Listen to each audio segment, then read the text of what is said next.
So my name's Dr. Richard Monks, and I'm a senior lecturer at university, and I teach screenwriting on the MA, so screenwriting on the MA and script writing to undergraduate students as well, first year through to third year. And just very briefly, how long have you been teaching either here or in general? So I've been teaching probably since about 2010, I think, so about 10 years. I started off teaching at Lancaster University on their summer programme, teaching specifically radio writing, and then I taught at Lancaster on their creative writing course. Then I taught for a while at Preston until I moved here. So yeah, I'm at UCLan and then I moved here. Fantastic. And can I ask, in that case then, with all that experience in hand, did you ever think of or experience anything like the past 18 months at all? Can you think of anything similar? No, absolutely not. It's been extraordinary, to be honest. It's like nothing one could ever have imagined either. You know, just the idea that everyone would be walking around in face masks, is just it's kind of something out of a movie. It is. So no, could never have imagined it, and could never have imagined actually how we responded to it in terms of teaching. 100%. I'd love to talk to you a bit about that as well, because obviously everything went to Zoom very, very quickly. I'd love to know what that was like for you at first, because it's sort of like a monumental moment in history now. What was it like the day that lockdown was announced? Were you teaching that day, anything like that? The day that lockdown, to be honest, I can't remember the exact day, but I know there was a sort of build-up to it, as I remember, in terms of would we be, able to continue teaching face-to-face, or would we all have to go online? And I remember leaving this building. I remember sort of finally word was out that we would have to resort to online teaching, and packing up my desk or getting various things from my desk, from the drawers that I thought I might need, at home in terms of teaching material. So, and knowing that I wouldn't be able to return to my desk or to that office I do remember that. Must have been a rather dramatic feeling, that. It was, as I say, it was, this sort of mass evacuation, the building, everyone was sort of leaving that building or this building and, unable to return. And it was some time before, we were able to return. Because for those recording, obviously, they might not hear this, but obviously it sort of gradually, it went to Zoom for like the latter part of that academic year for a lot of people. I don't know if that was the case here. I think it was, to be honest. In terms of time, I think this is one thing that COVID's done. It's sort of messed with time. And so thinking back, and I remember talking about it with a colleague, thinking, okay, so when was it? Was it 2019? Was it 2020? And I think, well, you might be able to tell me, I think it was the end of 2000, so it was March 2019, is that right? 2020, It was 2020, okay, so there you go. It was March 2020. Yes, sorry, 2020. Yes, you're right. We had about a month or so online at the end of that year. Right. We then began again in September 2020 through to May 2021. That's right, online. So we had a whole year and a little bit online. Because a lot of that was also the external stuff. So even, I'm sure those watching know a little bit about university experiences. You get guest lecturers in, you do your interview experience before you go in. You have to audition for a lot of master's degree courses. Yeah. All of that was Zoom, wasn't it? It was. You're right.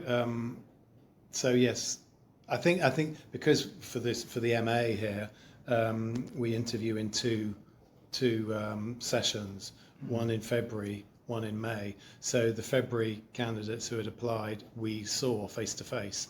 Those who applied or were interviewed in May, it was all online. Absolutely, yeah. And that was a very interesting thing for myself personally. But I'd love to know, from a teacher's perspective, how was it planning lessons in that sense, using a whole new software in Zoom? Had you used Zoom previously before this pandemic? No, we hadn't. Nobody had used Zoom, and to be honest, I think it was something we were quite anxious about. Yeah. Would we be able to teach in the same way, or how we'd want to adapt to teaching online? But actually, the reality is that Zoom, we were able to do a lot of the things on Zoom that we, were able to do or that we were used to doing in the classroom. We were able to do many of the same things because we could use breakout rooms on Zoom. We were able to put students in smaller groups where they're able to workshop each other's work and give feedback on each other's work. So I think essentially we had to be very organised in terms of the sessions and knowing exactly what we were going to cover, much in the same way as we do in the classroom, but because of the technology and because what Zoom I think it lacks is the ability to sort of create that same classroom sort of atmosphere. And so you have to somehow try and kind of recreate that on Zoom. It's not, it's not something you're able to sort of achieve 100%. But I think by, as I say, using breakout rooms, using sort of different styles of teaching, we were able to replicate pretty much what was, what we did before. And of course, a lot of people over that time either, I'm talking students who either adapted to it or didn't. Did you notice that? Obviously, from a teacher standpoint, did you notice people enjoying it more or enjoying it less, and the anxiety of it, of course? Yes, I mean, people, so not so much at MA level, but on undergraduate level, I think some students found it difficult to, especially students new to the university. And, don't forget there was a whole year, a cohort who had only just started their studies. And so to come into an establishment like this new and to go straight onto Zoom where they're sitting in their, in their front rooms or in their bedrooms, and the first contact they have with us, the tutors, and with their peers is, over a small screen. Some people, I think, found that very difficult. Some students wouldn't turn on their screens initially and kind of engage fully. So it was up to us, the tutors, to try and kind of reassure them and support them through that. And I think ultimately by the end of the year, certainly, people were far more used to Zoom than they had been. Just off the top of my head, this is an interesting point. If we were to go back and do that now, do you feel better about it or worse about it now? Because obviously we've had this time back in with the restrictions even. If we were to go back to Zoom-based learning, how would you feel about it? Well, we obviously would know the ropes. We've done it before, so we know what's possible. And I think we'd feel less, I think actually we'd feel less anxious about, the whole process. It's not something, it may well happen after Christmas. We don't know what's going to happen with this new variant. But it's, I far prefer teaching in the classroom. Of course. It's easier in many ways, but it's something that we could switch to and we're geared up to. Yeah. Oh, 100%. I'd love to know in that case then, with it all, with the idea of that learning, did you feel, this is a big question I suppose, but did it feel limiting? Either did you feel the students were limited, did you feel you were limited by everything that happened in the past year, for certain experiences that is quite unique to this year? Would you describe it as limiting? No, I don't think I would. We were able, as I say, with Zoom, we were able to do everything on the modules, the particular modules that I teach, we were able to do everything that we would normally do. Obviously, there are other modules, within creative writing, that rely on visits to galleries, visits to museums, things like that. Obviously, all of that came to a stop. So there were some modules that were affected, but in terms of the script writing and screenwriting modules that I teach, they were able, I think, to carry on as normal. I like that. And going forward, I suppose, because once again, it's a very monumental period. What do you think the legacy will be, and maybe something that you've learnt during this time, either as a teacher or anything like that in this particular field?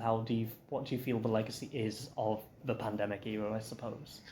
Well, I think something that will last and will have a lasting effect is the idea of working from home. So it doesn't so much apply to being a university lecturer, but obviously in other fields, people, it's no longer necessary for people to go into the office. They can work from home, very effectively.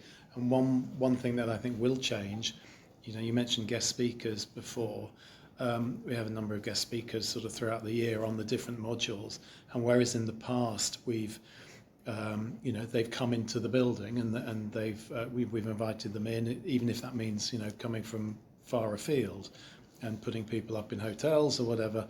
I think now those kinds of lectures and those kinds of talks will be given over Zoom, and I think it does enable us as well to invite people who do, whether they're in another country, whether they're in other sort of in far-flung places, they'll still be able to come or join us, for lectures over Zoom, which is not something that I think even really considered before. But now it just I think it's the norm, and it will continue. It's a wonderful innovation, I think, personally, because as you say, you could probably have someone from the other side of the world, and it wouldn't cost them a penny to be there. It would maybe cost their time, and that's always the case. But you'd rather have a 2-hour slot than spend a day traveling, wouldn't you? Yeah, exactly.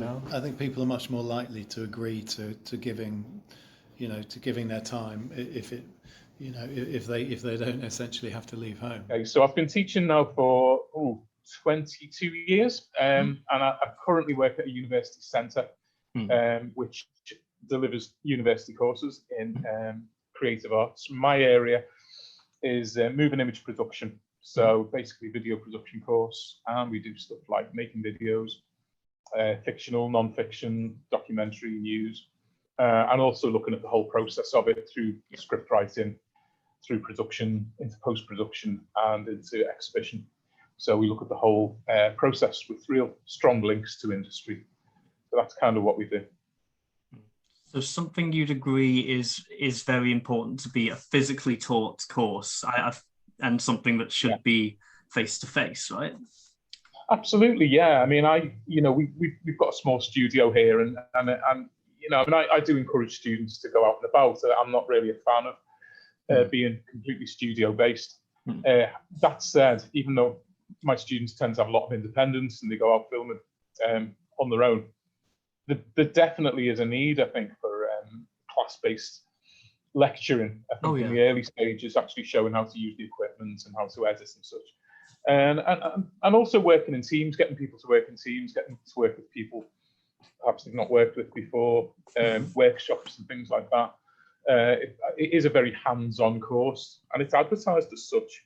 So if that element's taken away, there's an awful lot of adapting to do, a lot of apologising to do to students who are expecting it. But also, I think a lot of adapting to do on both sides, for both teachers and students. Oh yes, so totally on that front. But last year, I cannot imagine has been very easy. Then we've all had to adapt to Zoom and Teams and online classes and these sorts of things. Can I ask, as I've spoken to a lot of students about it and how they've felt about it, but I'd love to know, how do teachers feel about it? How do you as a teacher feel about it? Okay, I mean, initially it was a shock, I know just literally right before it was announced that there was things going wrong in the world, we had a big trip booked with the students in New York, and it was literally a case of days before we were due to go, and everyone had the bags packed and passports sorted, and we were due to go, and then we were told we couldn't go. And I think even then we thought it was just going to be a temporary measure. It was like, okay, this is something that's going to be postponed for a short while. And it soon became apparent that it was a much bigger issue. I mean, across the world, everyone has got their own stories about when they found out. It's like 9/11. Where were you when you found out? And then because I suffered with diabetes, I had to leave work earlier than other members of staff. I was sent home because I was high risk. So my experience of online teaching and working from home started maybe 2 or 3 weeks earlier than everyone else. Right. And it just hit me. I mean, it really hit me really hard because I've never had to do that before. I think knowing that the colleagues were still working kind of normally, Yeah. and I felt like I'd been pushed out of the gang, really. It's that kind of you can't be in the room, so this kind of like, social outcast almost. And I never took to it. I just never took to it. I found it incredibly difficult. Still do. Still find it incredibly difficult doing Zooms, meetings and such. Just a very, very different way of life, But I struggled with it an awful lot, to be honest. Just knowing you personally, if you don't mind me saying, I know that you're very much a physical teacher. You like having that interaction with the students and what have you. You like being in and around people and hearing from them on their day-to-day stuff. And I imagine a lot of teachers are the same, right? I mean, I do, yeah. I mean, I found, a strange thing really, but teaching to me is good exercise. I very rarely sit down. I like to move around, particularly when I'm actually lecturing. I do move around a lot, and I like to show people things and do things. And I am quite active. So to be suddenly confined to the sofa, just looking at a screen, to me is quite. It can be quite torturous, However, as the years progressed, I think we found a lot of perhaps techniques that have really embraced that new structure. Yeah. Very hard for me to talk about in a lot of ways, because from a personal level, it kind of broke me. I was ill last year anyway, as I found out later on in the year. Yeah. But it really broke me down. I got to the point where I literally, the last couple of weeks, I couldn't work. I literally couldn't look at the screen. I got to a point where it was impossible to actually function with it. And I think it was just because it was so full on. It was literally, the day didn't end at 5 o'clock. The teams were still beeping. People were still demanding stuff. It was like the clock was thrown out the window. Everybody just thought like, this is a free for all now. And I found that incredibly stressful, just being on duty into the night, really. However, I recently attended an event where teachers who taught last year, I mean, I didn't teach last year, from September to about March this year, because I had a long-term illness. I didn't actually teach. So of all the years to be seriously ill, very selfishly, I probably chose the right one. But listening to other people talking, it was actually really touching and really very sort of moving, some of the things that people were actually doing during that time to engage their students and to keep them alive, really, on the course, 100%. 100%. And I guess a follow-up to that, firstly, thank you for being so open on that. But in terms of it being, like we've said, media is a very physical, person-to-person kind of course. There is a need for that interaction. There is a need to be out there creating. Yeah. How has that actually affected the modules and how things have been taught then? I think it's worked, in real extremes in some ways. I know a lot of students really struggled. And we got some students who literally didn't go beyond their own house. They didn't venture outside. And of course, government guidelines were not, were exactly that. Don't go out, don't go out for exercise and such. Whereas some students, I guess, used their initiative and did go out. We obviously couldn't condone that. When I say we, I'm kind of talking now about my colleagues who were still working. Students were still contacting me through that time for advice, for kind of off-the-record advice, I guess, and I was happy to give that advice. But some students were really good, and they obviously, and I'm sure this happened internationally, a lot of students used COVID as a springboard for what they were creating. So we did get a lot of videos which were made about coping with COVID. Some really beautiful work, looking at the desolate landscapes going into town, which they shouldn't have done. But, doing that, going into town. I hand on heart, I did it myself. I cycled into town. And I took photographs of Liverpool, desolate, going into those areas that we usually so busy. Exactly, yeah. It was incredible, such a sight to see. But a lot of that kind of stuff seeped into the students' work. Yeah. And I think in the first semester, there was a lot of that. Mm. And then going into the second semester, when I guess the novelty wore off of the empty streets and such, and I guess life started coming back a little bit more. Yeah. There was almost this need to get creative again. There was this need to do stuff that was quite innovative. And some of my students, I think, under the restrictions, created probably some of their best work. Whereas some struggled and some really couldn't complete the work. Some just embraced it.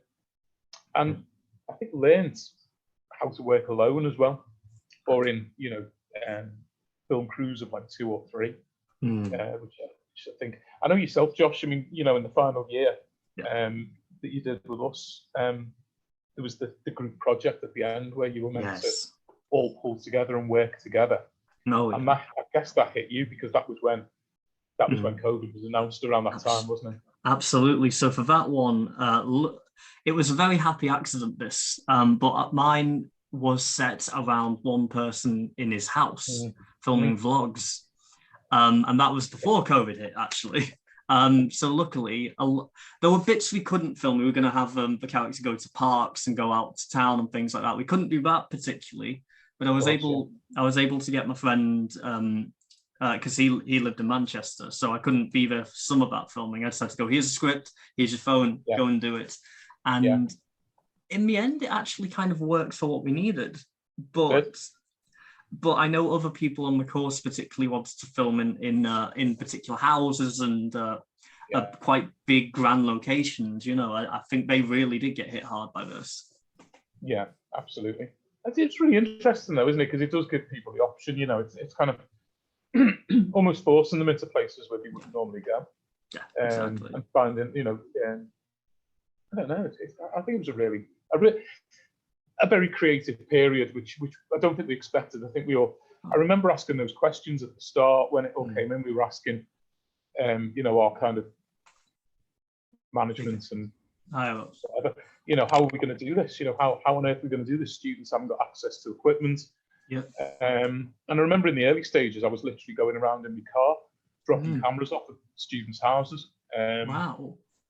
Things like that. I heard some lovely stories the other day, some really lovely stories from a guy who teaches catering. And he was saying about over the whole period, every week he would go out and literally deliver ingredients to students and recipes so that they could bake a loaf of bread or make some. He was saying about he went out and did it at Christmas time, making sure that everybody could make mince pies at Christmas.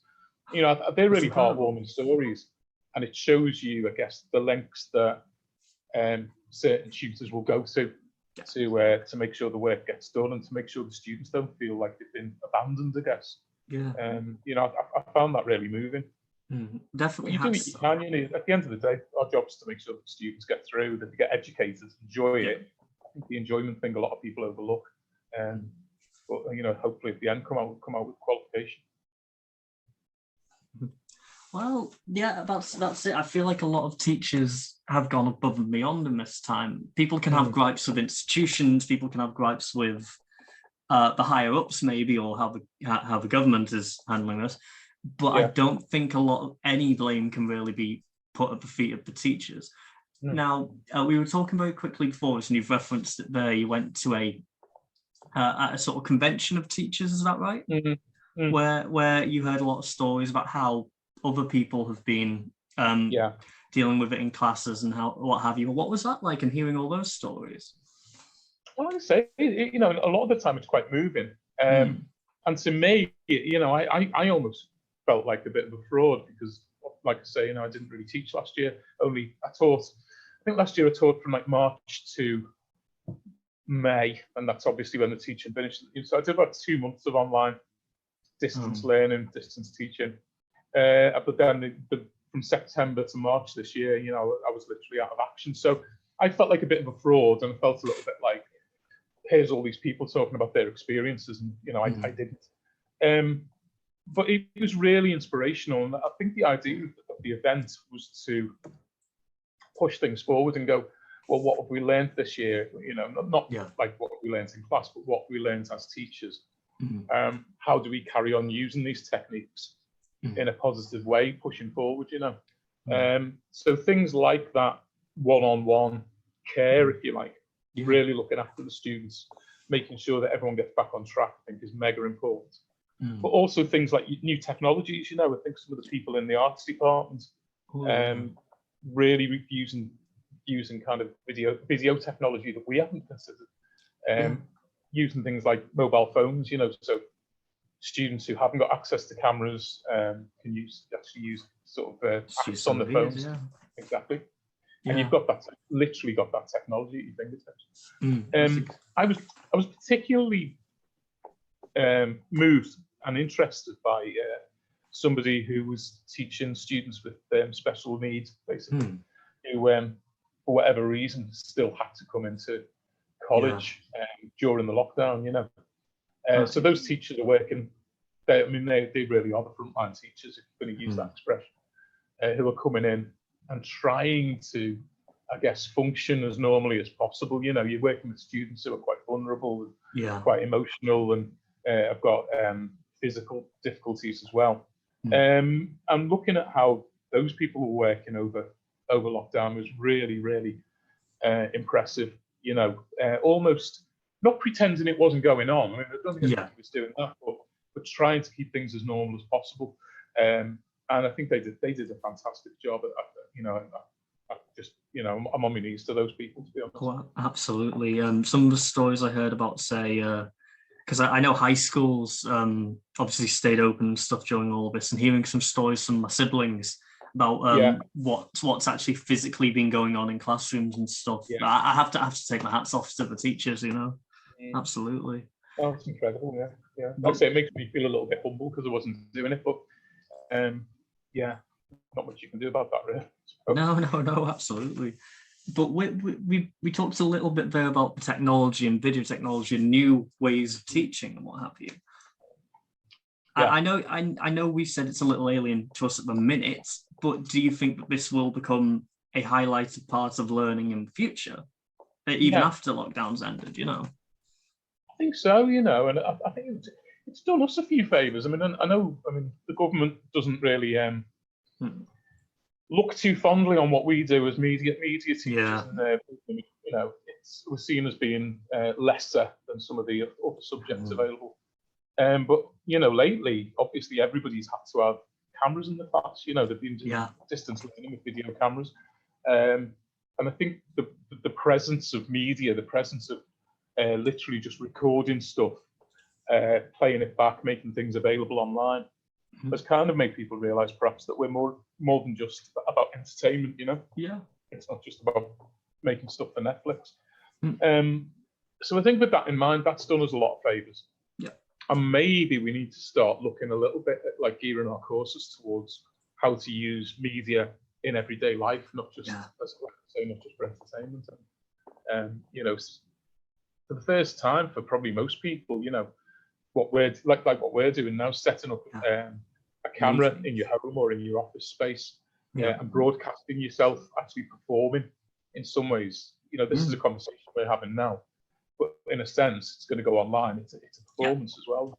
You know, and everyone's doing that. You know, literally, people who've never ever talked into a camera before are being forced to do that. So I think it will change the way we see video production. I think, 100%. You know, and also it's not scripted, is it? Which makes it really interesting as well. People are literally improvising and saying the first thing that comes into their head. Can be quite dangerous. Oh yeah. I mean, some of my uni stuff has just been hilarious because of it. You know, in classrooms, having so many people at once and saying whatever they want to say. But absolutely. I think just in general, maybe this is a bit of an offshoot of what we're talking about, but since lockdown began, I think the importance of media in general has been highlighted. So not just because everybody's locked in, they're all watching Netflix, they're all watching Disney Plus, they're all watching the news, they're watching online content creators. But as you say, again, without media, nobody would be getting taught right now. That's right. It's a very interesting way to look at it, I think. Yeah, I think so. I think as well, I mean, you know, what I found really interesting is how people have embraced what they've watched more. You know, I Yes. think because we've all had a lot more time, a lot more sofa time. I mean, I certainly did last year. I mean, I spent about 6 months where I couldn't do anything really except read and watch TV. And I found it really interesting. People have had projects on. Yeah. I had two big projects last year, which was basically watching Doctor Who from beginning to end, which Yes. I'm still working through. I've still got a little way to go. But also, I just thought if I'm going to be sat watching stuff, I don't just want to be watching tat, you know. Yeah. So I'm working my way through, I think, something ridiculous like 120 French films. Wow. And I learned French on Duolingo and read endless books on French cinema. So now, you know, I'm in a position as a teacher where I feel quite confident if I had to do a module on French cinema, I feel really, you know, I've learned. And I would never, ever, ever have had that opportunity to immerse myself in the way that I did. But I'm an academic, I guess, and that's kind of natural to me. But I think just regular kind of everyday folk have really done that. You've heard about people binge watching and really getting into stuff and actually start to question what they watch rather than just kind of, you know, zoning out, literally, you know, talking quite deeply about what they're watching in a way that media and film students do. Yeah, the critical mind has come out a lot more. Yeah. What's that? The critical mind, has come out a lot more in Absolutely. people, I think. Yeah. No, I think you're right. Yeah. Interesting. Yeah, completely. I know that I have gone out and pursued media more than I did. Weirdly enough, like I've gone out and actively took photos more. I've actively gone and made these YouTube videos more during lockdown than at any other time, really. Yeah. Because I guess before I had a fear of like, oh, I'm not going to make any money. I'm not going to do anything with it. But now there's no fear of that really. I'm sort of doing it for fun. And No, the media industry, I think, is probably. I mean, I don't know. I've not looked into it, but my feeling is it's probably on the rise. Due to just the interaction with it, you know. I find it quite fascinating. I had a wonderful person I spoke with recently. When I was at Salford Uni, when I was at a different uni centre. I was speaking with him, who has actually joined and is now a producer at a production company called Serious Feather now out in Manchester.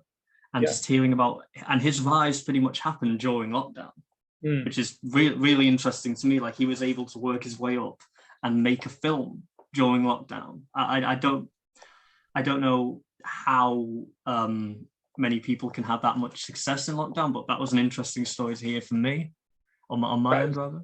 That is really interesting, isn't it? And I think it will be very interesting, probably in the near future over the next couple of years, to see how many films and TV shows have embraced the kind of COVID culture, you know, and used it as a kind of narrative thread, or used it as like, you know, to drive the plot forward. I watched. I went to the cinema the other night for the first time in a long time to see Ben Wheatley's new film, which is In the Air. Absolutely loved it. Critics seem to love it. Regular folk seem to hate it. I went on IMDb and it's averaging like 1 to 2 stars. Jeez. But I thought it was fantastic, and it deals with the idea of a pandemic, and you know, the actors are wearing the little blue masks. The word COVID's never mentioned. They talk about a virus, a pandemic. And the whole film's about that. It's about people who are kind of in the middle of the forest, who are away from society, and this thing that they kind of, you know, talk about has happened. And I think that's interesting. And I was reading a review of it that did sort of allude to there being COVID era films, almost like it's a genre now. Yeah, I think it will be a thing. Absolutely. I think you'll see any massive event in history will get reflected in media. It's just how it is, really. You know, there were probably a lot of like terror attack movies in the early 2000s, let's say. I feel like that became very prevalent. You look in the 80s, the Red Scare type thing. You know, it's just going to keep happening. Of course it is, yeah. It's been really interesting. I've stopped watching soaps. I used to watch Coronation Street, but I've stopped watching that. So I don't know how they're dealing with it via soaps. I don't know whether they're embracing it or pretending it's not happening. I don't really know. I believe from an artist standpoint, they're pretending it's not happening. But you can tell when they're filming it, characters don't get too close to one another, etc. Like you can tell the COVID restrictions are definitely in place when they're making these things. I imagine that's more so because they're filming almost every day. Whereas, if you watch something else, you can tell people are getting away with it a bit more. They're afforded more space between each other and stuff. Really interesting. Yeah, and that's the film I was just talking about in the air. Apart from there's a few people at the start and the kind of setup, but beyond that, there's literally a cast of 4. Wow. 4 in the open air. Yeah. Which I kind of guess. I noticed as well at the end titles it said COVID advisor, which again is another thing that you're going to see on film credits. Amazing, yeah. Definitely changing the media world, I think. I think it will be interesting to see how shows who are, infamous for going, going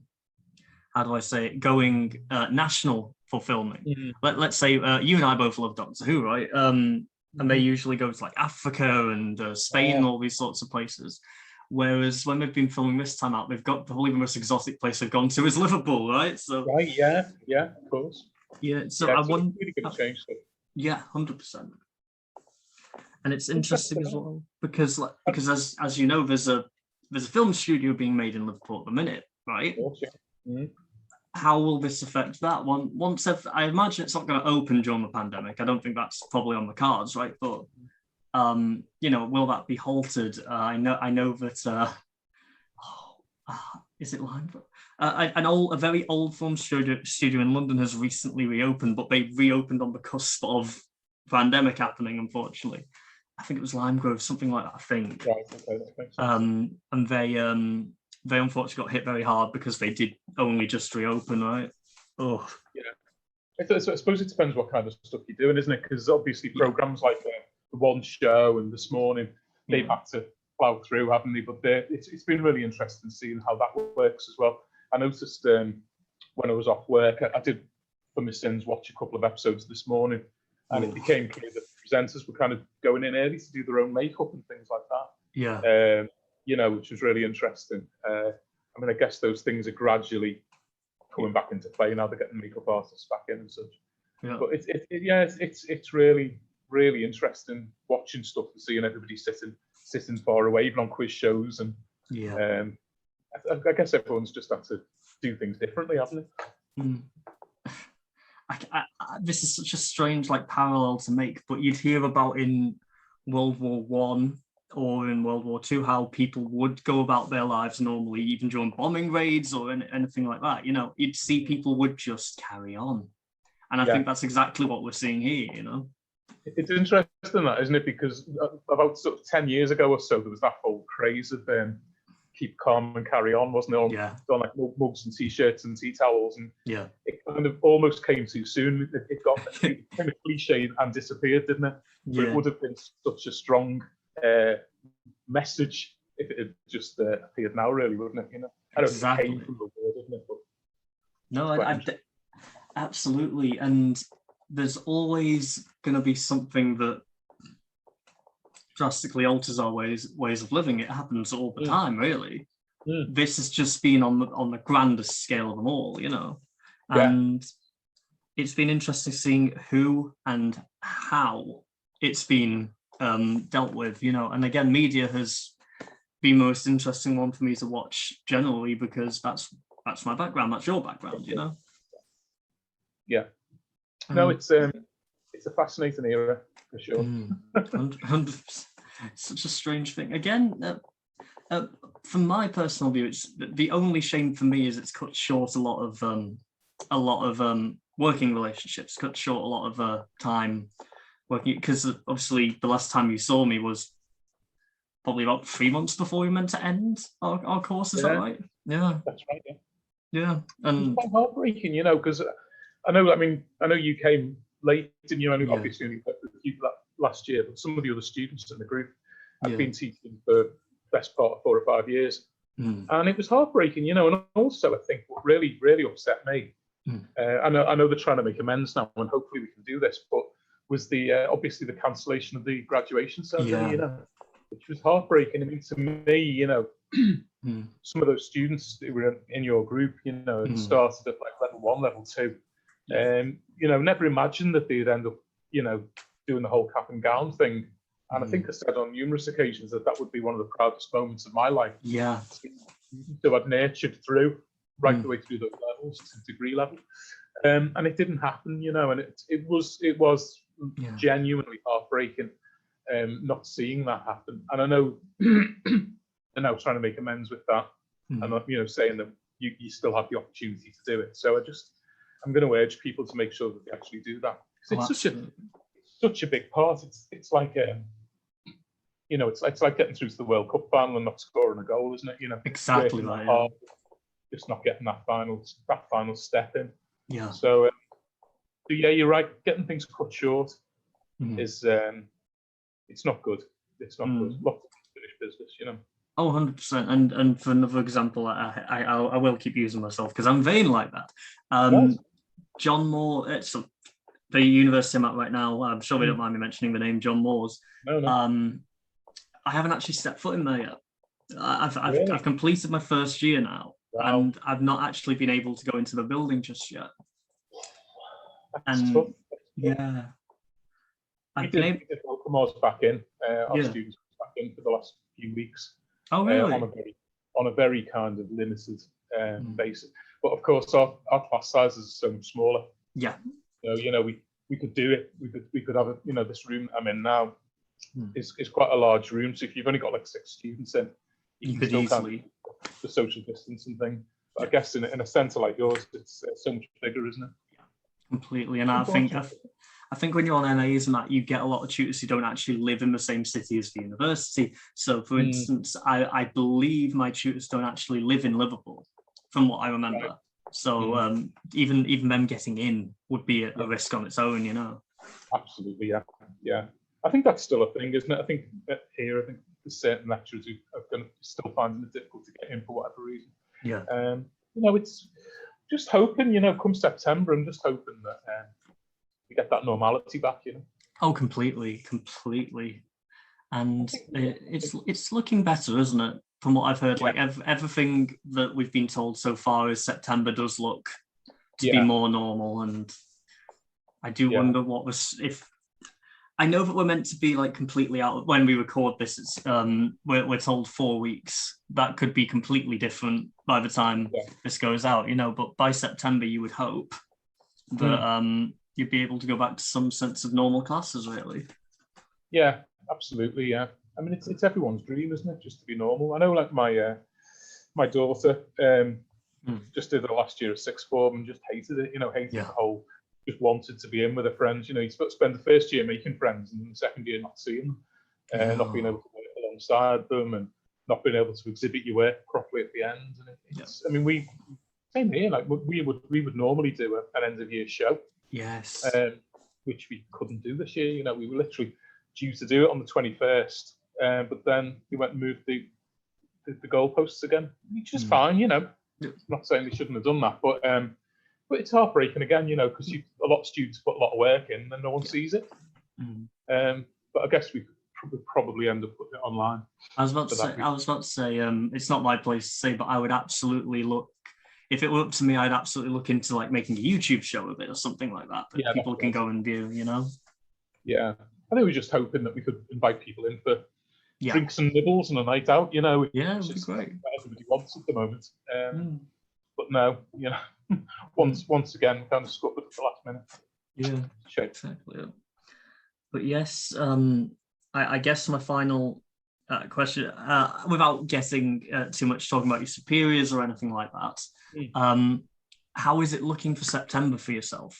If you see what I'm saying. Yeah, it's looking good. Yeah, it's looking good. I think a lot of people, like I say, you know, this striving for normality. I think a lot of people now, maybe going back to what I said before, you know, about how we kind of self-educated last year by watching things more intently. I did have a student in the other day who's signing up for September, who was very, very, very excited because he just watched the new Jimmy McGovern drama at Time. I don't know if you've seen it. But heard about it. I finished watching it last night and it was excellent, absolutely brilliant. And he was saying how excited he was by watching that and how it made him want to engage in the media. And I think there's just that element of people watching things a lot more closely, and also being a lot more critical. Like Line of Duty, it was like Game of Thrones all over again. You know, that last episode, and they were, demanding a reshoot and all this kind of thing. It's, I've heard stories of people throwing the TV out the window. Yeah. So if people are engaging on that level, I think it's good. It's good news for us. Definitely, people want to be a part of the media. So at the moment, it's looking healthy. We have got good numbers of students coming through.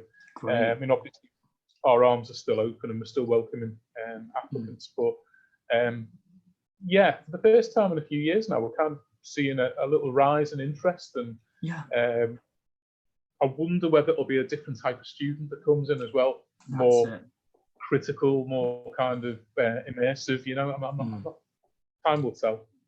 I think there's just a general enthusiasm about to say, when I was interviewing someone else, I asked them how they got into writing, and their idea was, I saw something and I got really angry at it and I thought I could do it better. And I feel like there's definitely an element of that coming out of people right now, and I think that's good. I think that's healthy for the industry. Yeah, no, absolutely. I think there's that thing, like when I was a kid, people used to say, you watch too much TV, you get square eyes. And all that kind of thing, and too much TV makes you, bad for your eyes or whatever. But I think now it's becoming, I think because you can binge watch stuff, there's so many like online box sets, as they now call them, that people can really, really, really immerse themselves like they haven't in the past. So it's definitely, we definitely watch things differently. We definitely consume things differently. And makes, like you say, just make people want to perhaps be involved themselves. Like I say, it's good news for us.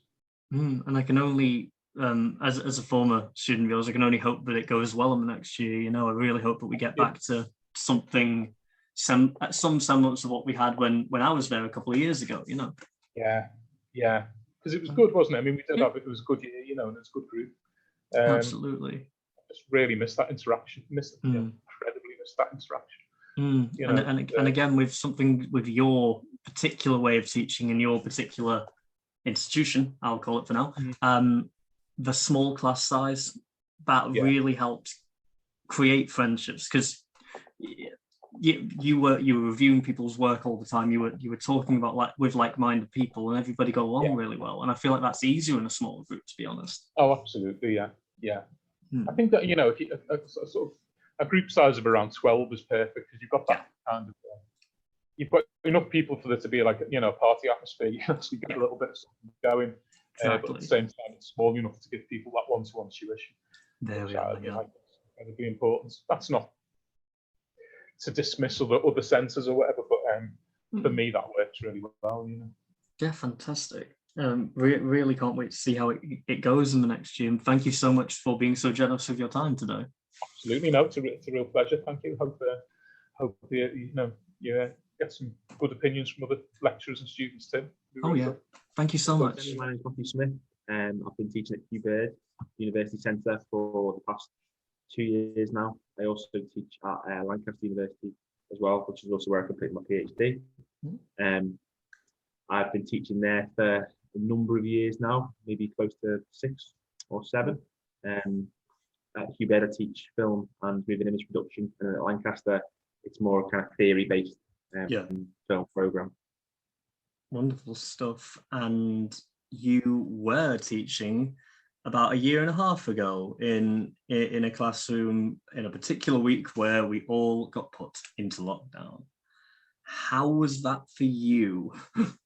Yeah, you're right. I forgot that actually, that we were kind of working together, weren't we, when lockdown was established the first time around. I mean, I think it was probably something we felt was on the horizon for a while, and so we tried as best we could to prepare for it.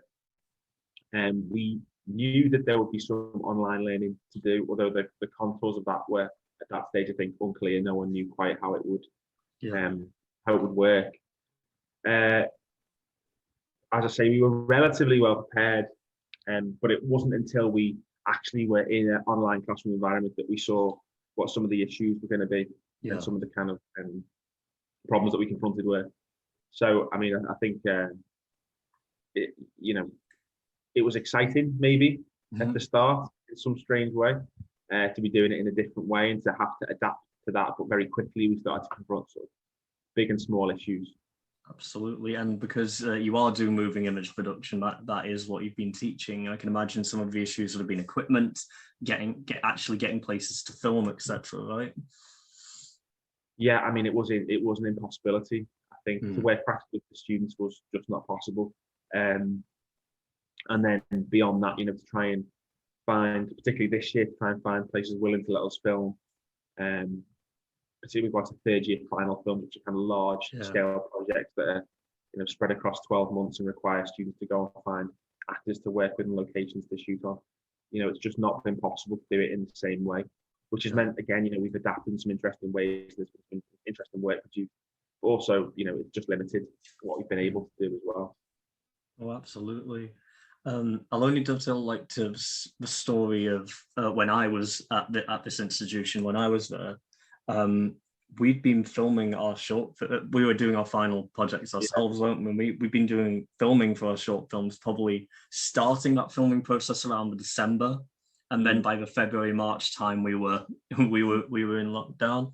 So there were definitely challenges there, but I was very lucky in that mine was filmed in one location, really.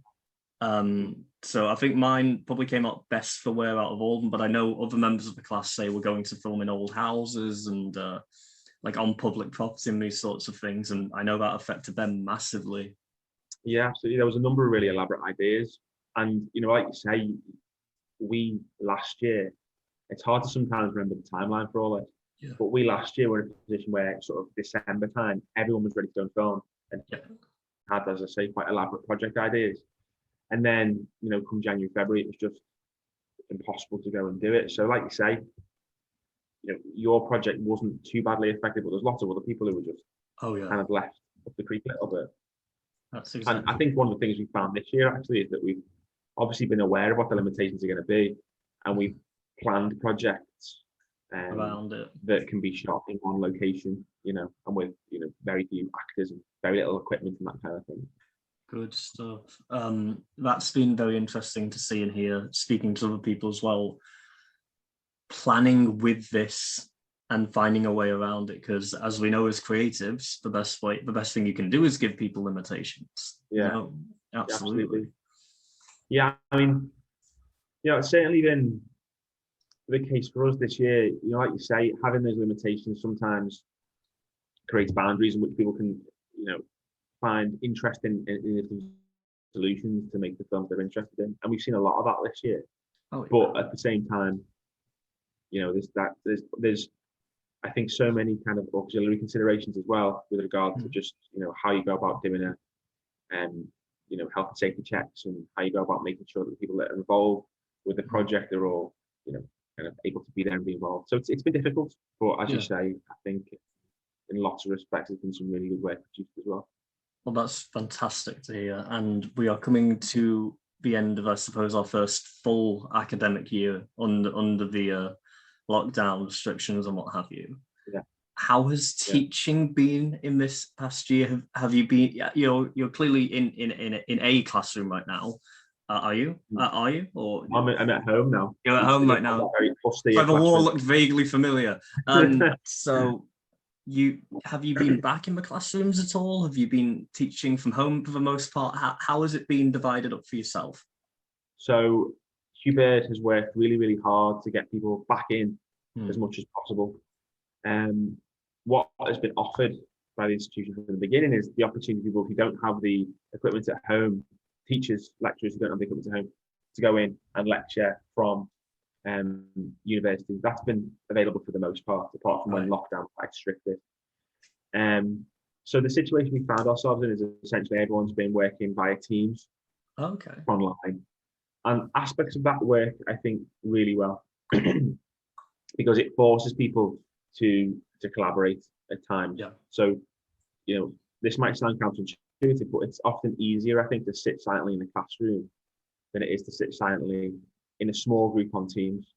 And we've been lucky as well. The students we've had this year at Hubert are really enthusiastic and really engaged and desperate to carry on with the studies. So there's been a lot of frustration. There's been a lot of things we can't do. There's been a lot of kind of finding solutions to the creative issues that we've confronted. But we've had, a really quite positive set of students who've been desperate to do all they can to continue to do their work and be successful. Lancaster's slightly different because obviously it's kind of more theoretically focused. Yeah. I think one of the things that we found there is that online lectures actually work much better than in-person lectures. Right. Because essentially what happens is you pre-record the lecture, then upload it to a shared space, and the students can engage with it as they choose. So they can watch it in their own time, they can pause it, they can go back to it, they can do the readings alongside watching the lecture, they can watch the film that we're studying whilst watching the lecture. They can do that across the course of 3 or 4 days, and then they can go into the seminar feeling much more prepared. I think one of the things historically that people have found is that sitting, writing notes while someone talks for an hour is not the most conducive way to exchange this information. So that's something I think that will hang around at the end of it. Ben, I'll absolutely move to that point then, because speaking to a lot of people, they thought that things like Zoom and other online resources were showing how important they are, during this past year, and how valuable they can be in the learning environment. Because I feel before this, it was sort of frowned upon to even do the open university, let's say, like that was seen as lesser, but I think this has really highlighted how good it can be. Yeah, I think that's such a great point. The the idea that there's a need to be in a physical building, consuming the information in a traditional way is really outdated now, and it just doesn't work for a lot of people as well. Yeah. And I think, having the opportunity to, engage in online lectures and then have some in-person teaching that kind of supplements that is much better for the majority. There's very, very few people who I've spoken to, very few students I've spoken to who miss the lecture theatre experience. Yeah. Almost all of them miss the seminar experience, where in a small group you can go and reflect on what you've discussed in the week. In the lecture early in the week. But no one misses the lecture. It's quite a stuffy environment as well, isn't it? It's kind of course. As I say, a bit old-fashioned. So this is something I think that certainly at Lancaster we're looking to take forward. Yeah, great stuff to hear. But again, it goes without saying that some contact time is needed as well. Of course. Because I think lots of students have come to feel quite isolated as the year's gone on. I do think that there's probably going to be a marriage between the two, isn't there, going forward? And I think that's the perfect way to go forward. I think an advantage I've found personally, again, I'm not a teacher, so I don't know the logistics of how this would be during normal time, but I've had, say, lectures come from like Germany just on Zoom, and other countries. I think I saw like the first pure Icelandic film production, like the writer of this production. And we'd have never met this guy. We'd never heard from him if lockdown wasn't a thing. We'd never. Yeah. You probably wouldn't pay someone that much money to travel all the way to England to do a lecture, would you? No, absolutely. And this is something. I think you're absolutely right. This is something I've found myself this year, is that one of the things you have to do as an academic is attend conferences. Yeah. And it can be prohibitively expensive, particularly if they're in North America or somewhere in Europe or in Australia, wherever it might be. But this has meant that actually you can have a far greater opportunity to engage with people, to have your work seen by people, and to attend conferences that previously you wouldn't have been able to attend. So it kind of democratizes that whole early academic experience, early career academic experience. Great. In a really useful way. Yeah. Absolutely fantastic. Yeah. And I suppose, and again, we had. I was just going to say, sorry, we were able to have people come into Hugh Bird, like Phil Redmond, who is the creator of Good Kill. Wow. Came in and spoke to students. Well, was online, spoke to students, and again, he's extremely busy, and it's probably not something he would have been able to do had he had to physically be in the space with us. So there's certainly a lot to be said for it. Absolutely, that's been an incredible journey of it, and I guess now that we're in July time when we're recording this, And we're going back to September. How is it looking at your institutions now? Like, what do you know what the plans are coming into September? Do you know how you plan to alter, I guess, the model from how it's been this year? Well, we're currently in the process now of kind of internal course reviews, board reviews, that kind of thing. And during that process, I think it will be discussed in more detail what the next academic year should look like, and probably what, to some degree, university education should look like going forward. Yeah. The consensus seems to be, although no decision has been made, that the kind of blended approach that we discussed earlier is the preferred approach. So lectures are online, made available to students. They can consume them in their own time, and then that's supplemented with workshops and seminars where they can come and actually meet the rest of the cohort and see you in person. It would be, although nothing's been confirmed, it would be very surprising if we went back to a fully in-person model. Yeah. Because as you've said, there's aspects of it that work really well that are actually massively beneficial. So I think going forward, that'll be the way. I mean, whether that'll still be the case at Hugh Bird, I don't think it will. I think because the course there is more practically focused, the likelihood is that it'll be all in-person teaching. But again, it might also mean that we're able to get in touch with experts and other academics and people who work in industry who can then come online and give a talk. So, I mean, there'll certainly be aspects of this that are carried forward in both places, I think. Great stuff. And again, hearing it from, I'm not calling them a small institution, but like hearing it from one institution that's run in one way and hearing it from another that's ran in a much bigger way, I think you'd agree, in Lancaster. Yeah. I think it's very interesting seeing how their approaches are going to differ. Yeah. Yeah. And I mean, I think. Go on. No, I was just going to say, sorry. Sorry, Josh, what were you saying? I was actually going to have another point. I was hoping you'd go ahead. Yeah, no. I just, in terms of what you're saying about the size of the institution as well. I mean, I think people have been concerned that it's, particularly at a university like Lancaster, a depersonalising experience, having it all online. Yeah. Because it's so large, because the cohort is so big. I think in lots of ways it's been more individualised. Students have obviously faced issues with accommodation. There's been lots of stuff in the paper about how that situation has been navigated, how successfully that's been navigated. And there's been a number of issues for students who have been out of the country. So we've got a huge international student population with students across Europe, in Asia, the Middle East, North America. So there's been considerations there in terms of timings and time differences and those kind of things. But I mean, I feel like I've been able to talk individually with more students this year than I have done in the past. Ooh. Because it's so much easier to have a meeting online than for everyone to be in, to need to coordinate each other in the same physical space. So in lots of ways, it's been actually more personal. I've got to know students better than I would have done historically.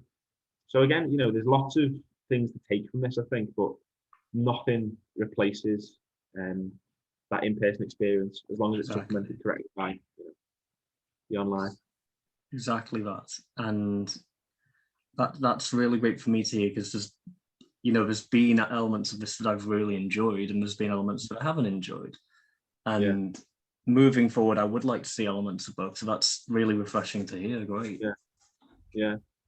I mean, it has to be the way forward. And I think you mentioned the Open University as well.